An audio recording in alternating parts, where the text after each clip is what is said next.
y vamos a hablar de esta materia que nos convoca el día de hoy, que es la capacidad. Por favor, siempre, si tienen cualquier duda, me pueden interrumpir cuando lo estimen conveniente.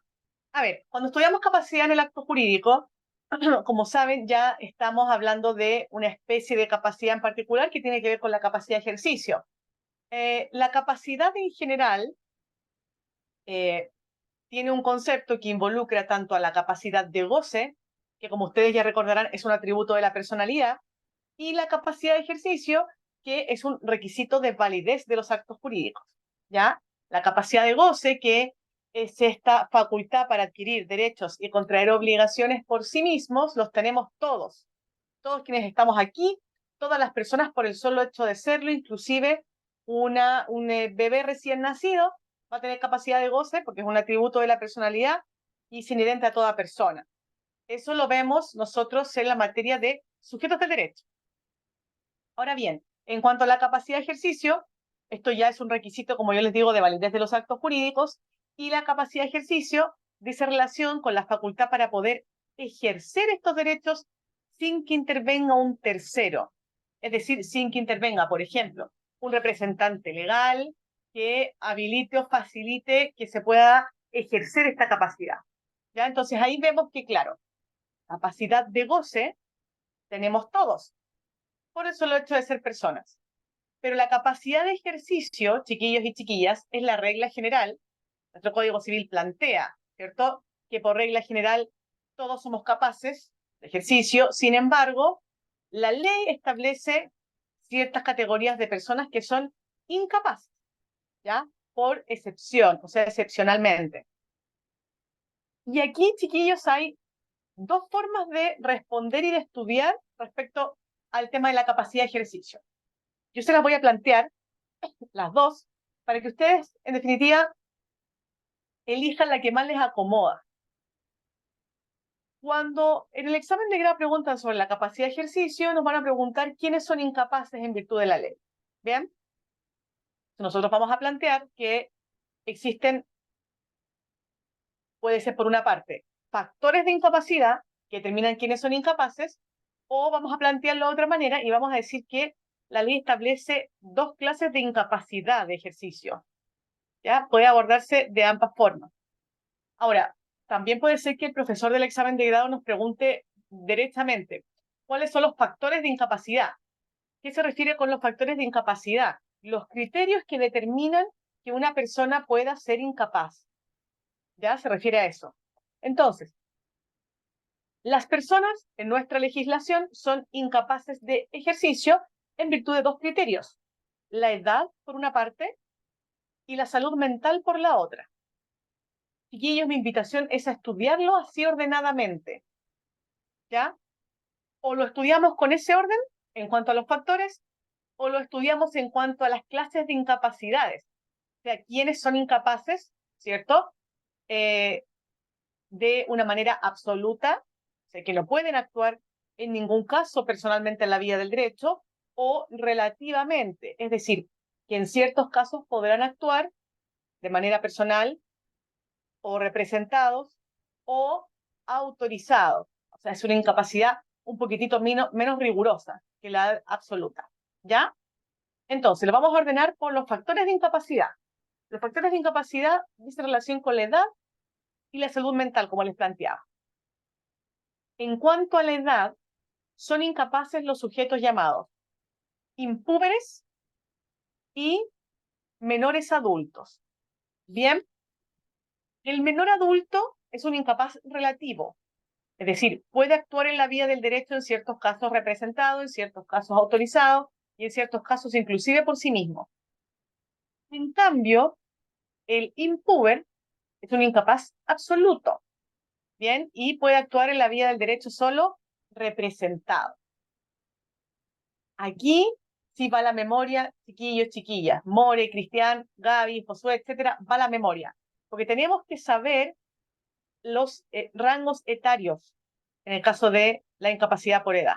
Entonces, impúber es el sujeto mayor de 0 años, ¿ya? Fíjense lo siguiente, mayor de 0 años, y en el caso de la mujer menor de 12 años, Y en el caso del varón, menor de 14 años.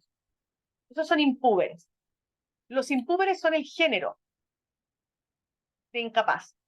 Y existen dos especies de impúber. O sea, entendemos que de ese rango etario que yo les mencioné, tenemos una subclasificación o subdistinción, que será el infante, y el sujeto infante es aquel sujeto mayor de 0 años y menor de 7, y el impúber propiamente tal, que es el sujeto, varón o mujer, mayor de 7, menor de 12 si es mujer, y menor de 14 si es varón.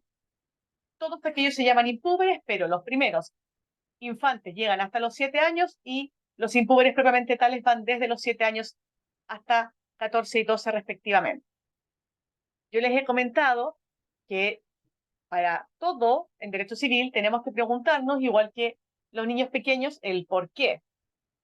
Entonces, estudiar estos rangos etarios y ver por qué existe una diferencia entre los infantes y los impúberes propiamente tales, esta subclasificación, obvio que tiene un porqué, ¿ya? Y esta es pregunta de examen de grado. Alerta ahí, anotar la pregunta que dice así.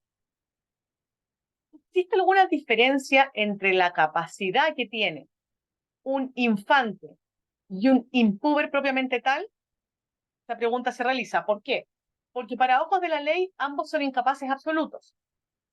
Para ojos de la ley, además, ambos corresponden a la categoría genérica de impúberes, ¿cierto? Pero los infantes están dentro de esa categoría y también están dentro de esa categoría los impúberes propiamente tal. ¿Ya? La respuesta a esa pregunta es que existen dos situaciones en donde el impúber sí va a tener capacidad y el infante no. Primero, posesión de bienes muebles. Los impúberes, propiamente tales, es decir, mayores de 7 y menor de 12 en la mujer, mayor de 7, menor de 14 en el varón, son capaces de poseer bienes muebles. O sea, el PlayStation del sobrino que tiene 8 años sí puede ser susceptible de su posesión. En cambio, si es menor de 7 años, no. Primera diferencia. Y segunda diferencia, los mayores de 7 años, llamados impúberes propiamente tales, pueden ser capaces de delitos cuasi delitos civiles. Es decir, pueden ser titulares de o sujetos pasivos de la acción de responsabilidad extracontractual. ¿Ya? Pueden ser autores de esos hechos ilícitos. Y eso va a ser determinado por un juez que va a determinar, para la redundancia, si esa persona actuó o no con discernimiento, o sea, con conciencia del bien y el mal. Eso lo vamos a revisar en responsabilidad extracontractual más al detalle. Pero esas son las dos diferencias entre un infante y un impúber propiamente tal. Eso, ¿ya? ¿Se va entendiendo, chiquillos, esto? Sí, profe. Dígame, Rodrigo. ¿Ese menor de 8 puede vender el PlayStation? No, menor de 7 no. Y el No, mayor, porque no tiene ni de siquiera 8 para poseer. Y el mayor tampoco, porque no puede ejercer actos jurídicos, solamente puede poseerlo. solamente posesión. Nada más. Ya. O sea, sería cualquier compraventa de ellos sería nula. Susceptible de nulidad absoluta, porque es un acto de un absolutamente incapaz. Eso hasta los 14 años 14 en el varón, 12 en la y 12 mujer. la mujer. El mayor de Todavía no vamos por ahí. el menor No me adulto, spoilee, no me spoilee. Aún no llegamos al menor adulto. ¿Ya? perdón, Este es el, este es el impúber. ¿Ya? ya, Entonces, tenemos al impúber, vamos al menor adulto. Ahora sí. El menor adulto ya, es un incapaz relativo, ¿cierto?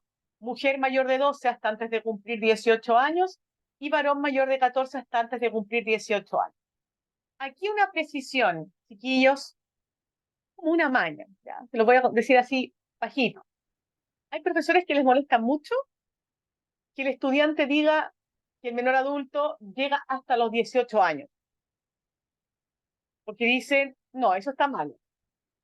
Y uno dice, ¿Por qué está malo? Lo leí así en todas partes, así lo estudié, etcétera. Bueno, no es que esté malo. Lo que pasa es que lo preciso y exacto es decir, hasta antes de cumplir 18 años.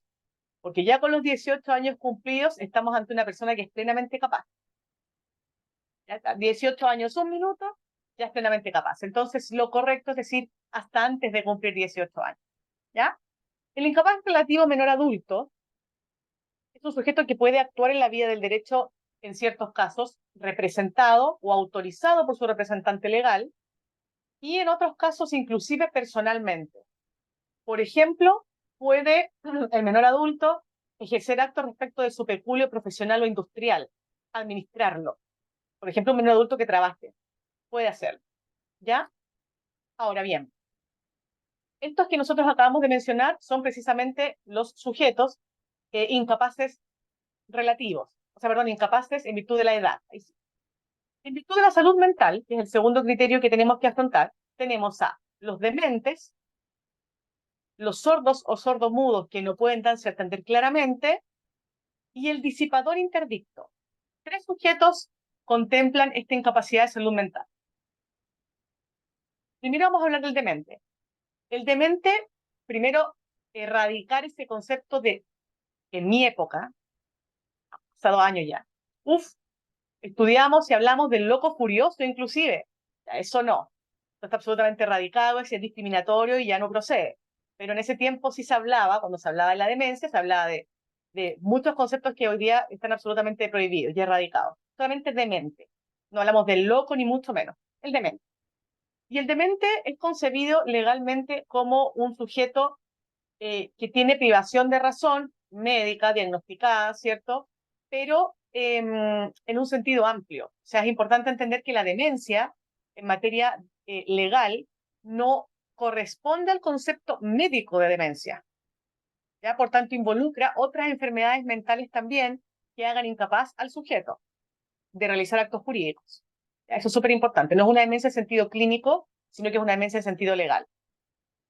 Luego, tenemos al sujeto sordo o sordomudo que no puede darse a entender claramente.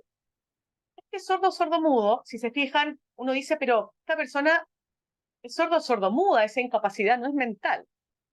Pero ojo, es un sordo o sordomudo que no se puede dar a entender claramente.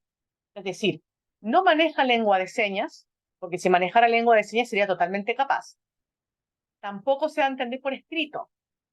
Entonces, además de su patología de sordomudez, tiene otro inconveniente que le impide expresar su voluntad. Por eso es que es un incapaz absoluto.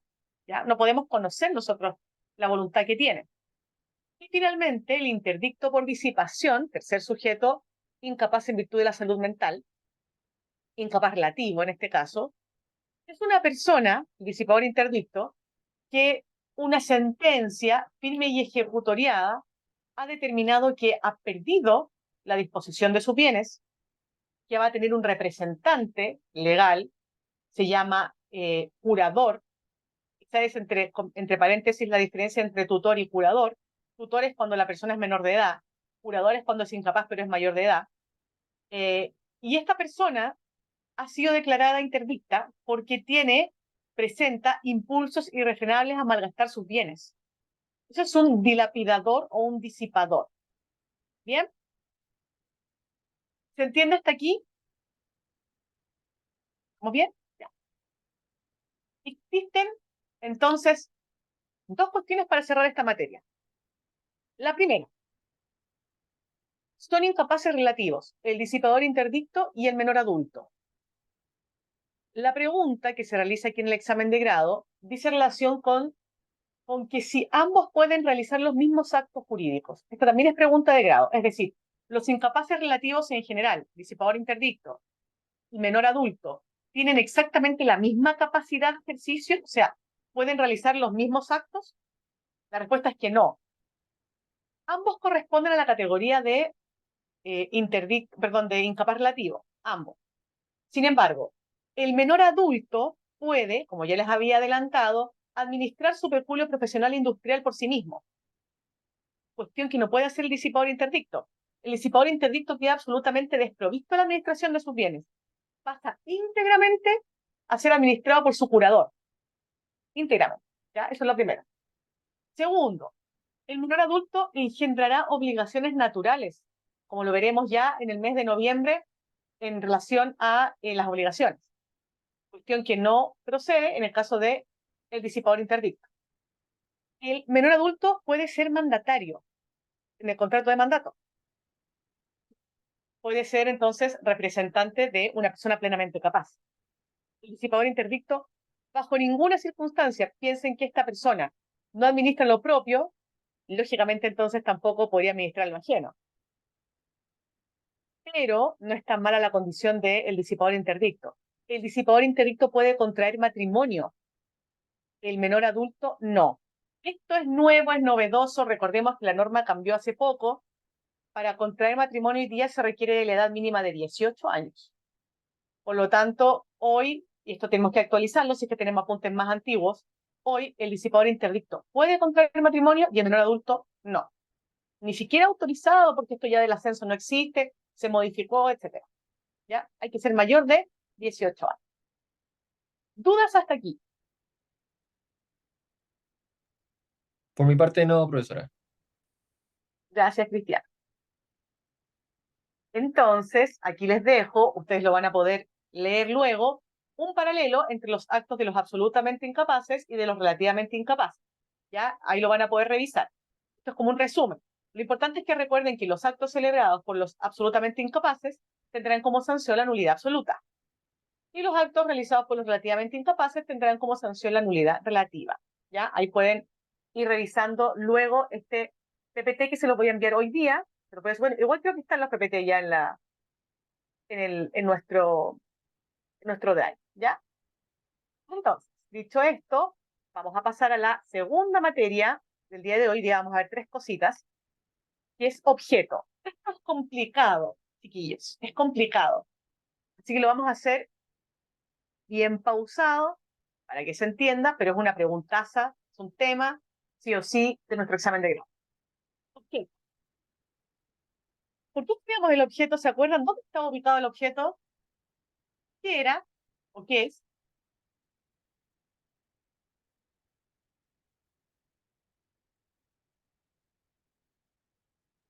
Elemento de la esencia. Sí, pero más en particular, más precisamente es un requisito de Existencia. de eso, muy bien, de existencia del acto jurídico, ¿cierto? El objeto. Y de validez tenemos que el objeto sea lícito. Bien, entonces, la discusión doctrinaria del objeto del contrato con el objeto de la obligación la vamos a dejar stand-by para obligaciones, ¿ya? Para que no se confundan con la materia que todavía no hemos visto que es obligación. Pero sí vamos a decir que el objeto sí tiene definición en el Código Civil. ¿Ya? En el artículo 1460 se dice que toda declaración de voluntad tiene que tener un objeto, y el concepto de objeto es una o más cosas que se tratan de dar, hacer o no hacer. Eso es el objeto del contrato para el Código Civil. Veremos después en obligaciones que la doctrina critica un poquitito esto, ¿ya? Pero hasta ahora nos vamos con lo que dice el Código. Una o más cosas que se trata de dar, hacer o no hacer. Esto es el objeto como requisito de existencia. Y para que podamos nosotros entender y manifestar que un acto jurídico tiene objeto, tenemos que distinguir respecto de si ese objeto recae en una cosa, por ejemplo, una casa o un libro, o si recae en un hecho, cortar el pasto, cantar una canción en un determinado festival, etc. Si recae en una cosa, los requisitos que debe cumplir el objeto son que debe ser real. ¿Qué significa esto? Que exista o se espera que exista. Recuerden que podemos tener contratos aleatorios o condicionales en donde la cosa no existe hoy, pero esperemos que llegue a existir. La cosa debe ser además comerciable. Eso significa que sea susceptible de actos jurídicos entre privados, que pueda radicarse en patrimonios privados. Eso es comerciable, que esté en el comercio humano. Enajenable, además, que no es lo mismo que comerciable, enajenable significa que pueda ser transferida de un patrimonio a otro por acto entre vivos, eso es enajenable. La cosa además tiene que ser determinada o determinable, a lo menos en cuanto a un número y en cuanto a la identidad de la cosa. Por ejemplo, No podemos decir el objeto del contrato será gallinas.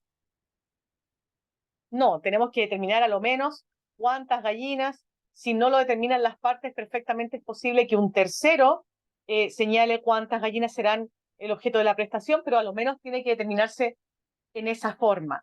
También podría ser, por ejemplo, que la prestación se determinara en dinero, pero en una moneda que será determinable al momento del pago. Por ejemplo, si celebramos un contrato, More y yo, y el pago que yo le voy a realizar corresponderá a 10 UTM, en lo que se va a traducir eso concretamente se sabrá al momento del pago. Ustedes saben que eso se va a ir reajustando. También puede ser eso, no hay ningún problema, pero tiene que haber una forma lo menos de determinarlo.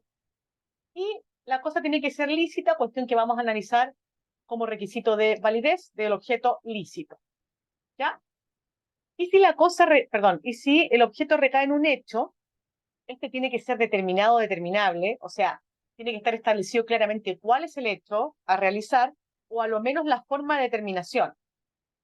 El contrato entre Cristian Monsalves y Francisca Rodríguez tendrá un objeto que será determinado por Rodrigo Quiero el día 20 de mayo de 2024. Puede a lo menos ser determinable, inclusive en esa circunstancia. ¿Ya? ¿Cuál es el riesgo de esos actos jurídicos? Que podría, por ejemplo, fallecer este tercero que va a determinar el objeto y va a quedar entonces sin producir efectos del contrato, porque va a faltar el objeto. ¿Ya? Físicamente posible, es decir, que materialmente se pueda realizar. Por ejemplo, no podría obligarme con Josué a volar, ¿cierto? Que no sea en un avión o en un vehículo para aquello, físicamente imposible. Y moralmente posible quiere decir que sea lícito.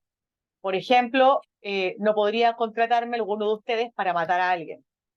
Ahí estaríamos ante un objeto que no sería moralmente posible de realizar.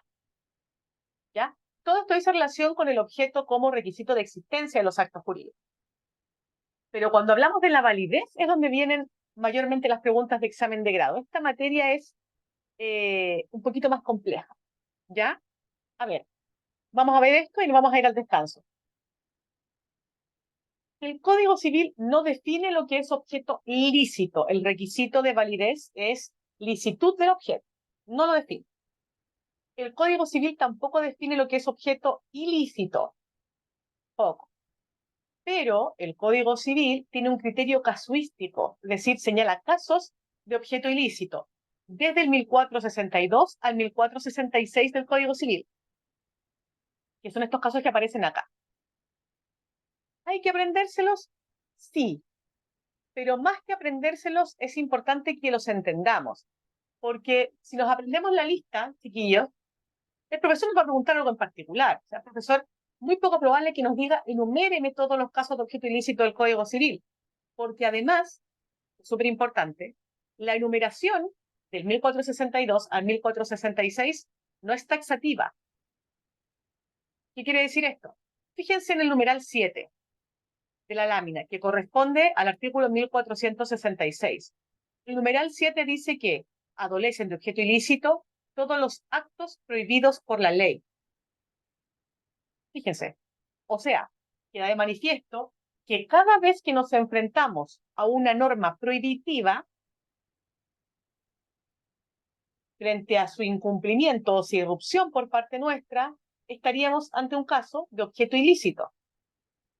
Por ejemplo, imaginemos que Rodrigo está casado con Marcela, ¿cierto? Rodrigo está casado con Marcela y ellos deciden celebrar una compraventa entre sí. ¿Qué pasa? Nuestro código dice que la compraventa entre cónyuges no separados judicialmente está prohibida por la ley. Ah, dice uno, prohibido por la ley. Por lo tanto, es uno de los casos de objeto ilícito. ¿Se entiende? Está aquí. Es una norma prohibitiva. Recuerden que nosotros en la introducción vimos que había normas prohibitivas, imperativas y permisivas. ¿Recuerdan? Bueno, esta es una norma prohibitiva. Entonces, Rodrigo y Marcela casados, no importa el régimen, no pueden celebrar compraventa entre sí. Porque si celebran compraventa entre sí, ¿qué es lo que va a pasar? Vamos a estar ante un acto que adolece de objeto ilícito. Y la sanción será, por cierto, entonces nulidad absoluta. Este es un triángulo perfecto, es una triada mágica. Cada vez que se incumple una norma prohibitiva, cualquiera sea, vamos a estar ante un caso de objeto ilícito, esa va a ser la causal, y la sanción a aplicar será siempre la nulidad absoluta. ¿Bien? Así de simple. Siempre funciona de la misma manera. Estos son los casos de objeto ilícito. Brevemente vamos a hacer algunas alusiones. Primero, los actos contrarios al derecho público chileno dice relación con que las partes quieran realizar actos que burlen los preceptos de cualquier rama del derecho público. Por ejemplo, imaginemos que, para dejar tranquilo a Rodrigo, ya Cristian está casado y quiere divorciarse. Él se casó en Chile y está viviendo en Argentina y quiere divorciarse. Valida su vínculo en Argentina, pero pide el divorcio en Argentina, y en Argentina los requisitos del divorcio son distintos a los que ocurren en Chile. En Argentina, por ejemplo, no se requiere de plazo de cese de la convivencia como acá. Entonces él obtiene su sentencia firme de ejecutoriada de divorcio allá, y esa sentencia la trae y quiere validarla aquí. ¿Ya? ¿Qué pasa?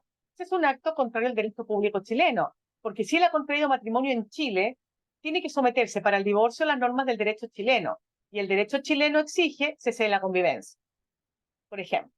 ¿Se entiende? Ese es un acto contrario al derecho público chileno, y esa validación que quisiera hacer Cristian va a adolecer de nulidad absoluta por objeto ilícito.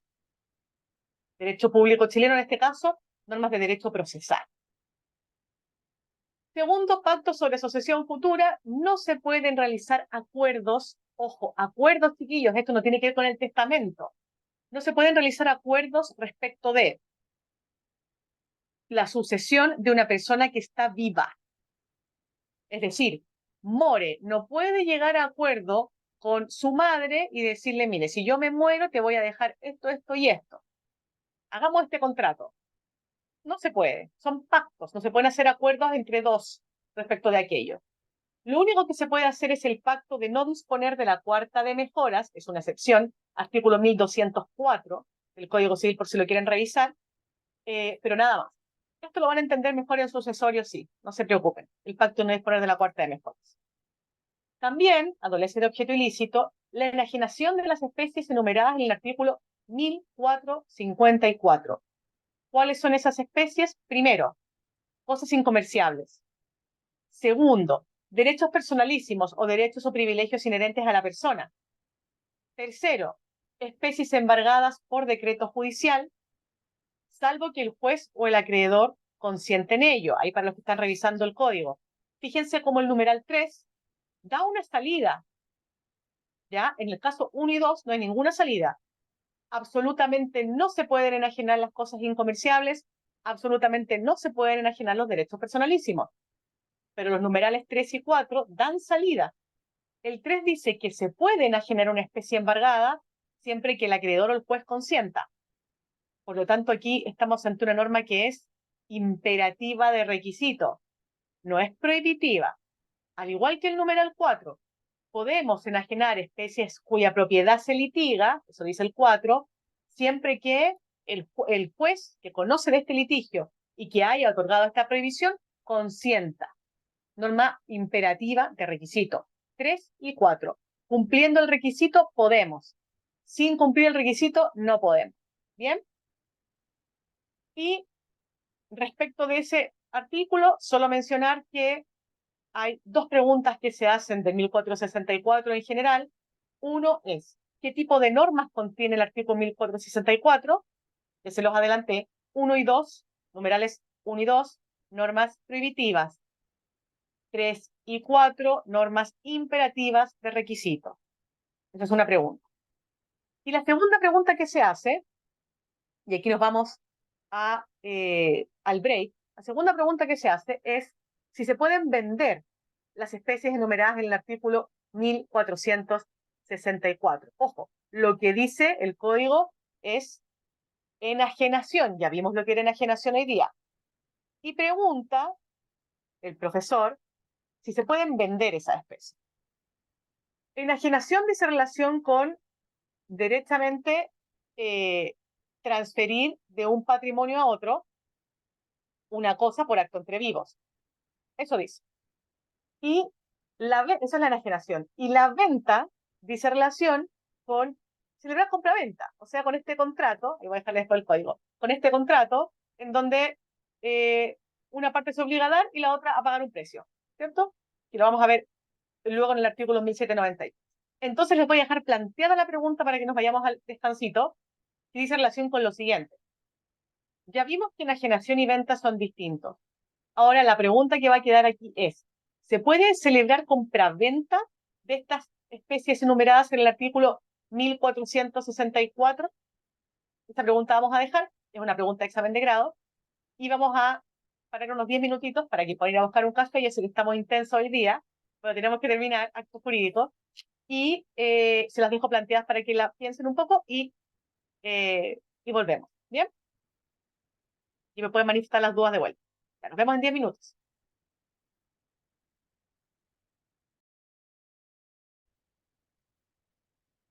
Volver a grabar.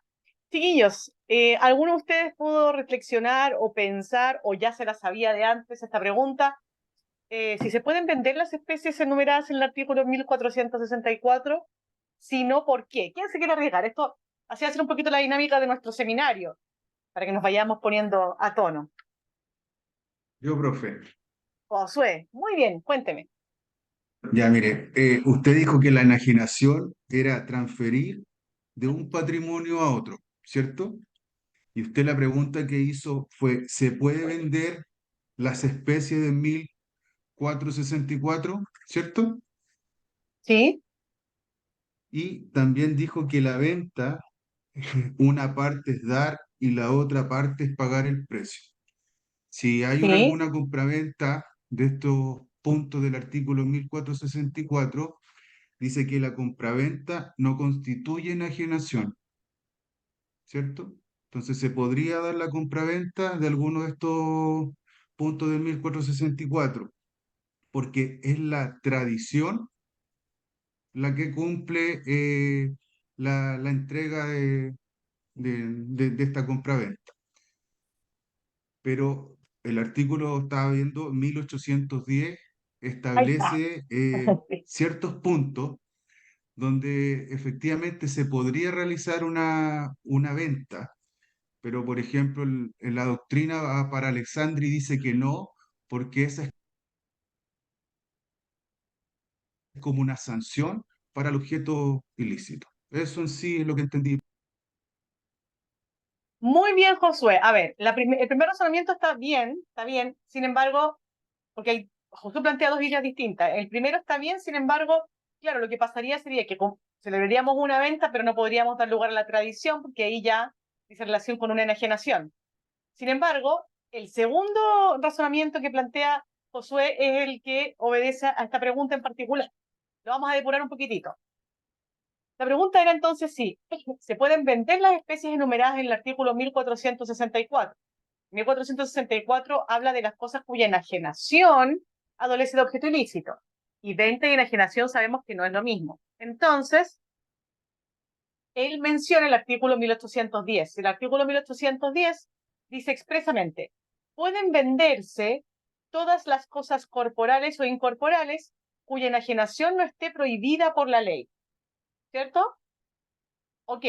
Entonces, ¿en qué casos la enajenación está prohibida? ¿En qué numerales? 1 y 2, profesor. Muy bien, Gaby. 1 y 2. Excelente. Por lo tanto, se pueden vender solamente las especies de los numerales 3 y 4, porque no corresponden a normas prohibitivas. Entonces, se pueden vender especies embargadas por decreto judicial cuando el juez o el acreedor consientan. Y se podrán vender especies cuya propiedad se litiga cuando el juez que conoce de la causa consiente en ello. Y ustedes con esa respuesta caen las serpentinas, chayas y globos y estamos listos para el examen de grado. Porque esta pregunta es muy difícil. La hacen como para la cosa no ande. Entonces, si ustedes la responden bien, van a tener una buena calificación. ¿Ya? En eso consiste, muchas gracias, Josué, muy bien. En eso consiste esta pregunta. ¿Dudas?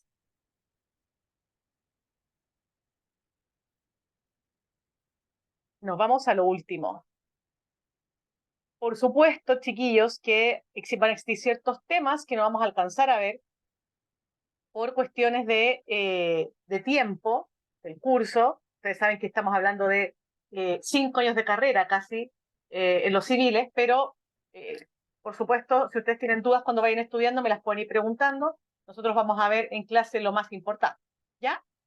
Última materia para cerrar acto jurídico, la nulidad.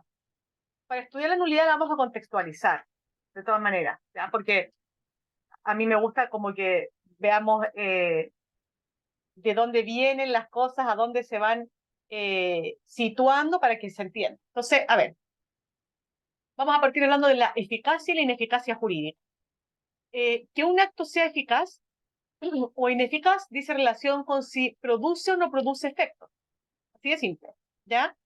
Un acto jurídico puede dejar de producir efectos o derechamente no producirlos por diversos motivos.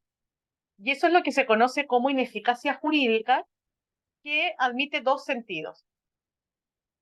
La ineficacia jurídica en sentido amplio, que es la que vamos a repasar hoy día para englobarlo todo, dice relación con defectos o situaciones que le ocurren al acto, ya sea desde su etapa de celebración, como algún vicio, que enferma al acto y que lo priva de la producción de efectos, lo hace ineficaz, o actos que nacen válidos, este es el sentido restringido que va dentro del amplio, se llama amplio porque los considera los dos, o actos que nacen válidos, pero que en el intertanto de su ejecución pierden eficacia. Por ejemplo, el acto es plenamente válido, es un mandato. El acto es plenamente válido, pero el mandante decide revocar el mandato, porque deja de confiar en su mandatario. Bueno, eso está autorizado por la ley, ¿cierto? Por lo tanto, ese acto deja de producir efectos. ¿Por qué? Porque el mandante decidió revocar el mandato. ¿Se fijan? O una persona realiza una oferta válida, pero luego decide revocarla. Desistimiento unilateral, en este caso, también entonces priva de efectos al acto. Todo esto, si se fijan, cuando hablamos de suspensión, resolución, revocación, son causales de ineficacia, o sea, situaciones que generan que un acto deje de producir efectos, pero que se dan posterior al nacimiento del acto, o sea, de actos jurídicos que son sanos, que no tienen vicios. Sin embargo, un acto jurídico puede tener vicios en su celebración, momento de que se genera el acto, y eso también produce su ineficacia. Y la sanción de ineficacia cuando un acto jurídico presenta vicios al momento de su celebración se llama nulidad. ¿Ya? La nulidad es la sanción civil más gravosa que existe. La nulidad no admite o no existe una sanción más severa que esta para el acto jurídico. La nulidad está regulada desde el artículo 1681 en adelante, y la nulidad es una sanción civil de ineficacia establecida por la ley por la falta de requisitos para el valor del acto. Cuando hablamos de valor hablamos de la validez, ¿ya? Sin embargo, nuestro Código Civil plantea la nulidad como máxima sanción, no regulándose la inexistencia jurídica, sin perjuicio de que ustedes sabrán que hay doctrina que sí la considera, ¿ya? Pero la nulidad, máxima sanción civil entonces. Y es una sanción civil, ya sea para dos grandes causales. Una, en atención a la falta de requisitos para el valor del acto en cuanto a su naturaleza o especie, eso se llama nulidad absoluta, o en cuanto a la calidad o estado de las partes que ejecutan o celebran el acto. Eso se llama nulidad relativa. Entonces, el mismo concepto de nulidad, al final, permite desprender los dos tipos de nulidad, absoluta, relativa. ¿Bien?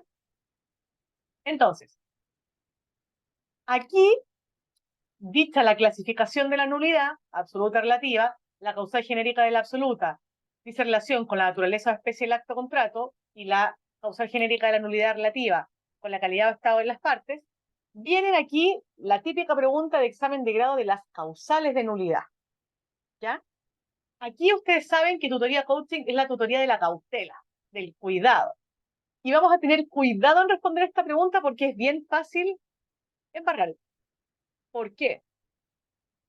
porque nosotros no sabemos a quién tenemos al frente examinándolo. Y puede ocurrir que la persona que esté adelante nuestro, el profesor, el docente, por ejemplo, crea en la teoría de inexistencia jurídica. Es decir, eso significa que piense que cuando un acto jurídico le faltan requisitos de existencia, la sanción es la inexistencia. No es lo que contempla el código, pero hay doctrina importante que lo considera. Entonces, ¿qué vamos a hacer para evitar esos problemas? Partir respondiendo con aquellas causales de nulidad absoluta que son indiscutibles. O sea, que nadie va a decir, no, esa no. ¿Ya? ¿Por qué? Porque si estamos ahí sentados y el profesor del examen de grado nos dice causales de nulidad absoluta y partimos diciéndole falta de voluntad, por ejemplo, y el profesor adhiere a la teoría de la inexistencia jurídica, nos va a decir que no. Y nos vamos a meter en un problema además, porque vamos a tener que decir por qué existen argumentos que niegan la teoría de la inexistencia, otros que la aprueban, bla, bla, bla. O sea, nos vamos a meter en algo doctrinario mucho más complejo. Entonces, simplificamos. Causales de nulidad absoluta. Aquí tenemos las indiscutibles. Estas vamos a decir, pero no le vamos a decir al profesor o profesora que son indiscutibles. No, vamos a comenzar a decirlas. Bueno, objeto ilícito, causa ilícita y actos de los absolutamente incapaces. Esas tres causales, chiquillos, nadie se las puede debatir. Son causales de nulidad absoluta. Listo. Y ahí nos quedamos. Entonces el profesor o profesora nos puede decir, ¿ya y qué más? Ah, si nos dice qué más, es porque este profesor o profesora que tenemos adelante no adhiere a la teoría de la inexistencia jurídica y por tanto cuando faltan requisitos de existencia del acto, para este profesor o profesora, que es lo que correspondería, también estamos ante causales de nulidad absoluta. Y ahí vamos agregando las otras. ¿Se fijan? Falta de solemnidad que exige la ley, falta de objeto, falta de causa, error esencial, lo que estudiamos en la clase de vicios de la voluntad. ¿Se acuerdan que parte de la doctrina y la jurisprudencia dice que es tan grave el error que estaríamos ante falta de voluntad? Por tanto, sería nulidad absoluta y fuerza física. Sí. Nulidad relativa. Es más fácil responder desde la estrategia, porque vamos a decir que la nulidad relativa es la regla general, ¿ya? Y que en 1682 dice que cualquier otra especie de vicio que no es sancionado con nulidad absoluta será con nulidad relativa. Listo. Entonces ahí el profesor nos va a decir, bien, pero entonces den ejemplo. Y ahí ustedes le dan ejemplos y no tienen que enumerar todos los vicios. Entonces, por ejemplo, la fuerza cuando es moral y es grave, injusta y determinante. Perfecto. Lo mismo, ¿se acuerdan? Por ejemplo, los actos de los absolutamente incapaces. ¿Se entiende esta forma de responder que en el fondo es estratégica porque va a impedir que nos metamos en problemas, lo que va a entorpecer el examen, lo ensucia y de pronto nos lleva a temas que ni siquiera se nos ha requerido? ¿Ya? Entonces, así vamos a responder esta parte. Ahora, dos cosas simplemente nos quedan para terminar. Primero, los efectos de la nulidad y luego las diferencias y similitudes entre la nulidad absoluta y la nulidad relativa. Dos temas que son clásicos, todos los que hemos hecho acto jurídico en la universidad, hemos visto exámenes o nos han hecho exámenes en que han preguntado estos dos temas y en el grado se repiten. ¿Ya? Entonces, lo primero, efectos de la nulidad. Nunca se les olvide, por favor, chiquillos, que la nulidad, sea absoluta o relativa, presenta los mismos efectos. Siempre, que no se les olvide. ¿Ya? Eso es lo primero.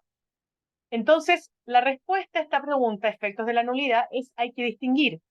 Pero no hay que distinguir si es absoluta o relativa, porque los efectos son los mismos. Hay que distinguir los efectos entre las partes y respecto a terceros, que produce la nulidad declarada. ¿Ya? Entre las partes recuerden que son todos quienes comparecen de manera personal con sus voluntades a la celebración del acto o de manera representada. Entonces, para las partes vamos a subdistinguir los efectos de la nulidad. Y esto, chiquillos, quiero que por favor, si no se entiende, me lo pregunten porque es súper importante entender los efectos de la nulidad. ¿Ya? Entre las partes. O sea, el ejemplo es el siguiente. Gaby y yo celebramos un contrato de compraventa, ¿ya? De un automóvil. El vendedor y el comprador. Nace el contrato y se declara la nulidad. Imaginamos que se declara la nulidad por lo que sea, por lo que ustedes quieran. Porque hay falta de capacidad, porque hay error, por lo que sea. Recuerden que los efectos son los mismos, así que es irrelevante para esta determinación.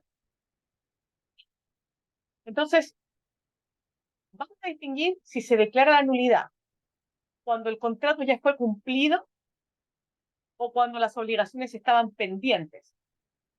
¿Qué quiere decir esto? Cuando Gaby ya me había entregado el automóvil y yo ya le había pagado el precio,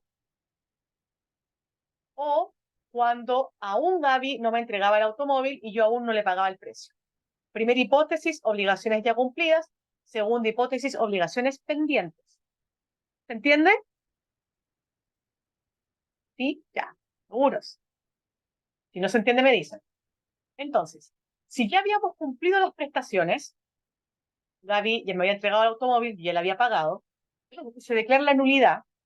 El efecto que genera la nulidad declarada judicialmente es que retrotrae a las partes al estado anterior de la celebración del acto. Por tanto, debo devolverle lo que ella me entregó y ella devolverme a mí el precio. Se restituyen las prestaciones y esas restituciones de prestaciones se rigen por las normas de las prestaciones mutuas, que las vamos a ver en bienes. ¿Ya? Me devuelve y le devuelve. Entonces quedamos como que el acto no se hubiese celebrado. Listo. Si las obligaciones estaban pendientes, es decir, Gaby no me había entregado el automóvil y yo no le había pagado el precio aún, y se declara la nulidad declarada judicialmente opera como modo de extinguir las obligaciones. Es decir, nada podría exigirle a Gaby y nada podrá exigirme Gaby a mí. ¿Por qué? Porque la declaración de nulidad extinguió las obligaciones que emanaron de ese contrato. Entonces, por ejemplo, si ella me demandara el cumplimiento forzado, yo como demandada, en la contestación, voy a interponer excepción de nulidad. Usted me está exigiendo el cumplimiento y yo le estoy diciendo que se declaró la nulidad de ese acto, por tanto no me puede pedir el cumplimiento de la obligación. ¿Se entiende? Ese es el efecto de la nulidad declarada judicialmente, distinguiendo las dos hipótesis. Eso respecto a las partes. No importa si es absoluta o relativa. Recuerden, los efectos de la nulidad absoluta y relativa son los mismos. ¿Ya? Respecto a terceros, ¿por qué? Aquí me imagino sus cabecitas pueden estar en esto. ¿Por qué entró un tercero en juego? ¿Qué tiene que ver? Bueno, imaginemos que el automóvil que me vendió Gaby, yo se lo vendí a Josué. Puedo hacerlo, ¿no? Perfectamente posible. Podía hacerlo. Listo. Se declara la nulidad del acto de Gaby y mío, del acto entre nosotras. Entonces, en ese sentido, ¿cuál va a ser el problema? Que cuando restituyamos las prestaciones, yo no voy a tener la cosa. Creo que se pegó. Sí. ¿Sí? ¿No? Ya. Yo no voy a tener la especie. A ver, demos un segundo.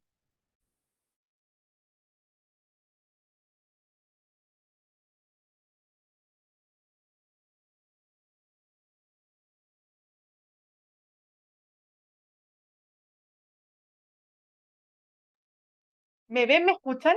¿Sí? Sí, profe. Ya estamos Se terminando, escucha así que no se bien. preocupen. Ya, súper. Se Entonces, escucha. súper. Hay un tercero involucrado, que es Josué. Entonces, si las prestaciones estaban cumplidas, yo tendré que devolverle el automóvil a Gaby. Y yo ya se lo había vendido a Josué. Por eso entra un tercero en juego. ¿Se entiende? Por eso se habla de los efectos de la nulidad respecto a un tercero. Es decir, ¿por qué los terceros? Esta es la hipótesis. Entonces, como debemos retrotraernos al estado anterior, el efecto de la nulidad declarada judicialmente es que da acción reivindicatoria contra terceros, sin importar la buena o mala fe de la persona. Entonces, ¿qué pasa? Como tengo que devolverle la cosa a Gaby y la tiene Josué, porque yo se la vendí, Gaby podrá reivindicarla respecto de Josué. Podrá ejercer acción reivindicatoria para recuperarla, sin importar si él estaba de buena o de mala fe. ¿Por qué no importa si estaba de buena o mala fe? Porque la nulidad es una sanción de orden público. Por tanto, Josué va a estar obligado a restituir la especie y bueno, él tendrá que entenderse conmigo que fue quien le vendí la cosa. ¿Ya? ¿Se entendió, chiquillos? Sí, profe. Sí, Clarito. profe. Muy clarito. Muy bien, qué bueno. Les voy a dejar este paralelo porque ya estamos pasaditos en la hora. Es el paralelo nulidad absoluta, nulidad relativa, lo tienen aquí. para que lo puedan revisar. Esta también es una pregunta de examen de grado, pero está aquí íntegramente desarrollado, no tiene mayor complejidad, ¿ya? Para que lo revisen ahí también en su material. Y importante recordar simplemente para terminar que los paralelos tienen similitudes y tienen diferencias. O sea, tenemos que tener en claro en qué se parecen las dos cuestiones que vamos a comparar y en qué se diferencian, ¿ya?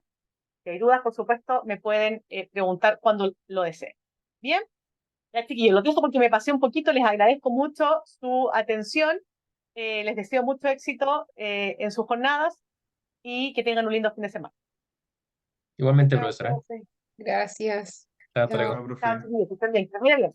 Chao, chao, cuídense. Chao, maestra. Chao, amores, que estén muy bien. Chao, Cristian, chao, Gaby. Chao, chao. Cuídense.